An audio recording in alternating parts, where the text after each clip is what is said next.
Hi all, in this short video I'm going to show you about how Fedn can handle combiner failures. So this is a video about robustness and resilience of the training network. So what you see here is a Fedn network that I have started in Studio. So I currently have one reducer up and two combiners, and it looks like this, the network topology. I also have three clients connected externally. So these are actually running on my laptop. You see them here. They're in active state, all of them. And I have two clients then connected to another combiner. So there's two combiners online. So I think I'm going to start a couple of training rounds. So I'm going to start two training. Let's start three training rounds.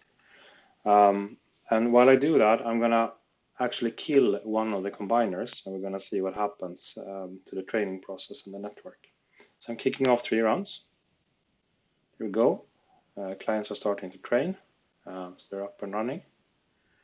I'm going to go here to Studio, and I'm going to actually kill combiner 2, I think. So I'm deleting that one. So now it's going to go offline.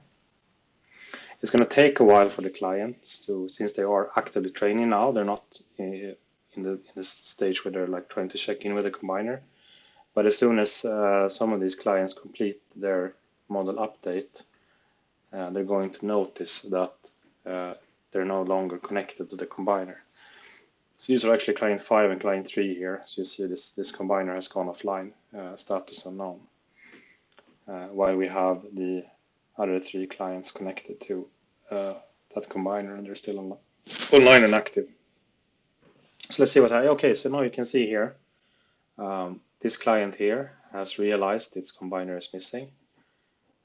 So it's trying to reconnect. It's going to do this for 60 seconds. That's the default configuration. This is a configurable parameter that you can set when you start the client, how long it's going to reconnect. And this, of course, can give you time to recover a failed combiner if you have scripts or tooling set up to do that. But here we're not going to do that, so we're going to wait until this times out. You see these other 3 clients, they're still completing and working on their training rounds. So they're actively training, sending model updates to the combiner. You see that here in the dashboard we have training rounds coming in. So I had run a bit of training before we started the video, just to check that everything was up and running. Let's go back to the network tab.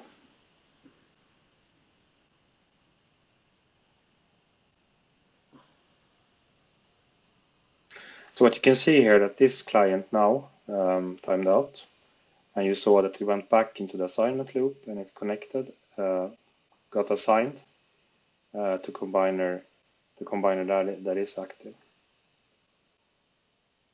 There you go.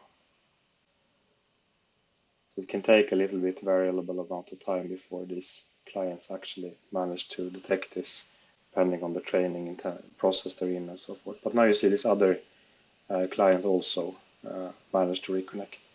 So now all clients are back online. They're connected to this combiner that we still have alive. So let's just go and see if we can see what the reducer is doing. Zoom out. It's back in idle state. These clients finished, so we can go and kick off another round just to see that we are able to recover training. So I'm starting another round of training. And you can see all 5 clients are happily receiving model update requests, and they're starting to send complete the training process again. Yeah.